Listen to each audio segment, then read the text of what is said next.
Adapun sunnah sirah adalah sunnah kehidupan Rasulullah Shallallahu Alaihi Wasallam setiap hari.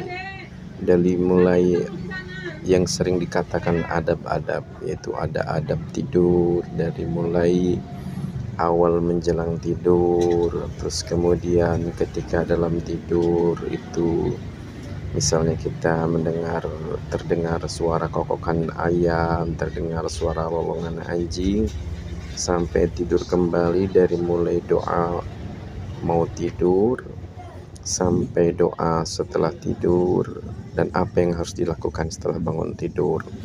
Juga ada adab-adab yang namanya adab-adab ke kamar kecil, ke kamar besar, itu ada adab-adabnya. Dari mulai masuk kamar mandi, apa yang harus dilakukan ketika mandi, baik itu mandi kecil ataupun mandi besar. Kemudian cara berwudu, bagaimana cara berwudu yang baik, begitu dari awal hingga akhir. Kemudian tata cara makan, yaitu yang disebut dengan adab-adab makan, apa yang harus dipersiapkan ketika hendak makan, apa saja yang dilakukan ketika makan. Misalnya terasa makanan itu enak, apa yang harus diucapkan. Kok makanan itu terasa tidak enak, apa juga sikap yang harus kita lakukan. Adab-adab minum ketika makan dan lain sebagainya, itu ada cara-caranya. Kemudian cara-cara itu berhubungan suami istri, ada adab-adabnya, ada adab nikah, adab bertamu, dan adab lain sebagainya.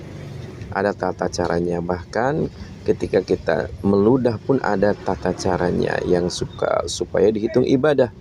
Dan ada tata cara yang meludah itu tidak diperkenankan. Nah, ini semua perlu kita pelajari sebagai umat Rasulullah Sallallahu Alaihi Wasallam, agar seluruh aspek daripada kehidupan kita itu bernilai ibadah. Sekecil apapun amal ibadah kita, kalau meniru Rasulullah SAW, maka akan dihitung ibadah. Walaupun amal itu kelihatan besar, tetapi tidak mencontoh Rasulullah SAW, belum tentu dihitung ibadah. Nah, mudah-mudahan Allah Subhanahu Wa Taala memberikan kekuatan, kemudahan kepada kita untuk bisa hidup ini dengan cara Rasulullah SAW. Dan video selanjutnya akan kita bahas tentang tata cara adab-adab tersebut. Subhanallah bihamdihi, subhanakallahumma bihamdika, asyhadu an la ilaha illa anta, astaghfiruka wa atubu ilaik.